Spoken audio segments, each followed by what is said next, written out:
Hey, it's Bone Fist, Peterborough's first real superhero, and this is the third installment in my Suit and Armor series. Now we're going to work our way through the different sections of the body, starting with the head, going downwards.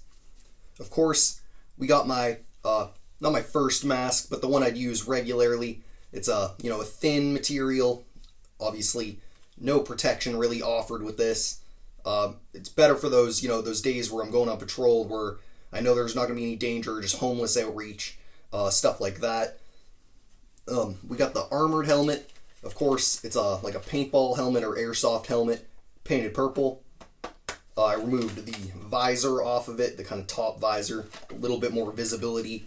It's still pretty good, doesn't get too warm. It's pretty lightweight, still very protective. Just as good as any of these other options. Now, the other one that I do have is the new masks I'm working on. And I have a couple of variants of these in the works. This one has just minor hardening in it in some of the spots that I think it would require it. The other one I'm working on has some proto-putty kind of worked into it.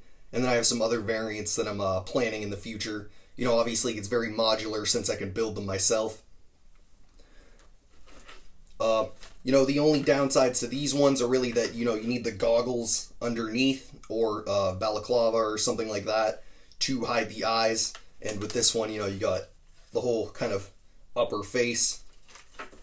So this one works really well, doesn't get too warm. Next, we'll be moving to the neck. Now, I don't have too much in the offerings of neck protection, but I do have this homemade neck guard that I kind of built. It's pretty thick. It's going to resist those slashes and stabs if need be. It's also pretty impact absorbing.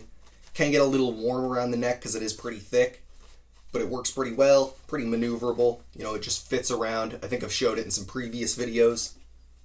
Then I just have kind of a neck warmer, neck scarf. It's like a tube.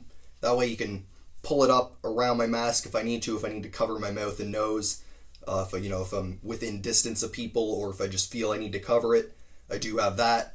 Doesn't offer much in the form of protection, maybe a little impact absorption. Other than that, nothing really. Next, we'll be moving to the main body and chest area. I have different vests, some that are complete and some that are still in the works. I chose to only come out with a few for the video, just for time constraints and such. But I do have the newer vest and the older one. Kind of start with the older one. It has the shoulder pads built in. The sides aren't as large. It's a little bit smaller than I would need it to be, but it still works pretty well. The weight could be distributed a little bit better in the protection. It's a little bit thicker in the front where it doesn't really need to be, when I could spread that out a bit more. But it is still pretty maneuverable, still pretty comfy, pretty good design, and obviously it's pretty protective against, stabs, possible bullets, impacts.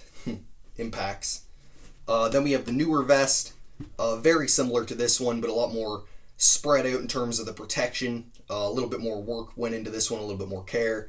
I have some other ones that are very similar to this one. It's just one of the best ones I have to show off for the video. They both are very protective, pretty impact absorbing, flexible, comfortable, pretty form-fitting. Good stuff. No, it doesn't get too warm. They're pretty well made. Some of the other vests that I chose to leave out of this video include my homemade plate carrier, a kind of HDP vest that I'm working on, and then some other projects that I'm really excited for the future, so stick around to see those. As for the actual suit aspect, this is just a basic gray sweater with some EVA foam to make the kind of paneling on the front. I do have some other versions of this with some different kind of styles and with some different materials used. Probably have 4 or 5 of these, but I just like to use this one. It's the most light and comfy, and I find with the different panels on the front, if you use heavier materials, they can be kind of awkward when moving. So I'm still in the works of some of those designs, but basically this is what they are most of. You can see the old one in some of my previous videos though, if you really want to check that out. Next, we'll be moving down to the arms.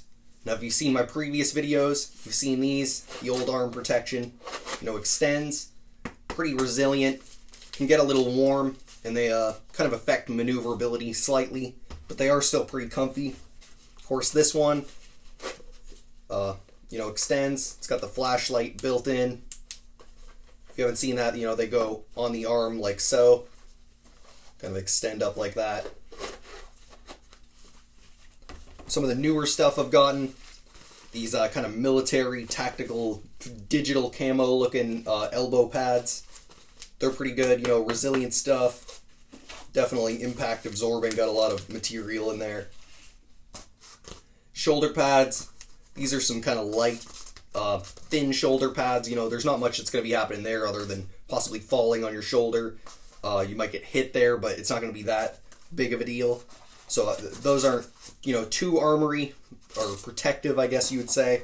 But they're stylistic. They're light and they do absorb that impact. Next, we do have some arm guards. Of course, these just fit on over my arm. Pretty good. Absorbs impact. Pretty strong. Still pretty flexible and comfy, though. And that's pretty much all I got in terms of the arm armaments. But I do have some cut-resistant sleeves in the mail. It's taken a little bit for them to get here. But those will be here soon, and I'll probably show those off in a video or a post. Next, we'll be moving on to the hands. Now, I have a multitude of different gloves for different situations, and we'll just be running through those. I have the basic kind of old gloves. I just call them like climbing gloves. They're pretty resilient. Obviously not going to armor any or offer any protection in terms of real impact absorption or anything. But they are still pretty good. Use them for the more dirtier situations to not muck up the better quality gloves. Now I got the basic kind of training sports glove, fingerless glove. And then, of course, the kind of upgraded version with the lights built into the wrist. Got two of those.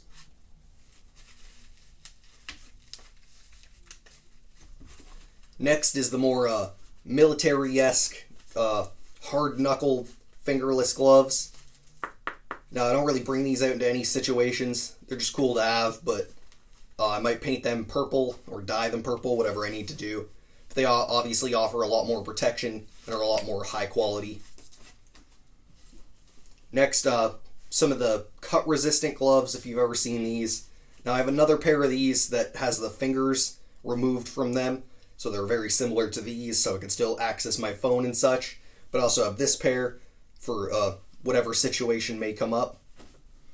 And, of course, I just have some kind of wintry gloves. They got the kind of touch fingers, you know what I mean? So you can still use a touch screen phone or whatever while wearing them. That's just for, the colder seasons. Canada, of course. And that pretty much covers all the different gloves I have. Now for the legs. Of course, I have some knee pads that match the same aesthetic as the elbow pads I showed earlier.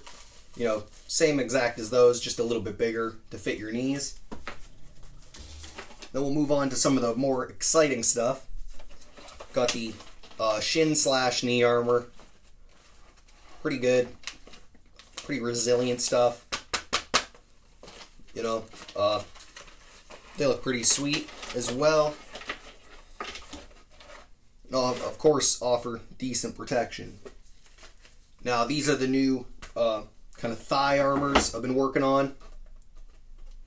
Set them up. Now, the way they work is they'll hook on to my utility belt, I guess you'd call it, utility belt. And with this little clip here, same design as the flashlight holster, if you've seen that when I showed that off. And they clip onto the belt, go up the leg, and then the strap tightens around the back. And you got some hard metal thigh armor. It's got some foam on the inside, painted gray to keep that that color aesthetic, and of course to absorb impact. But those are some pretty decent armaments that I'm proud of there, and hopefully I'm going to be working on some more hard metal stuff in the future. More shaping of big plates of metal and stuff like that, making some more cool armor designs. So stay tuned for that.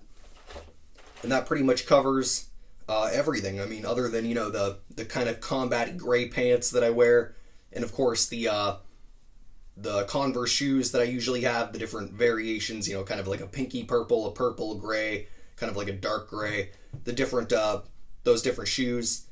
That pretty much covers the suit and armor. Of course, I left a couple things out of this video that are either unfinished or just didn't want to show them off or take the time to pull them out to just show them off in the video, and I've probably already showed them before or stuff like that. There will be future updates of this, so make sure to stay tuned for that. Now, of course, make sure to like, share, and subscribe. And if there's anything you feel I left out or any ideas you have for future videos or suit and armor upgrades, leave them in the comments below. Also, make sure to check out my Instagram and my Facebook. And if you happen to live in Peterborough, also make sure to check out the crime map that I've been working on. You might be able to get an idea of some of the high crime areas in Peterborough. Thanks for watching. Bone Fist out.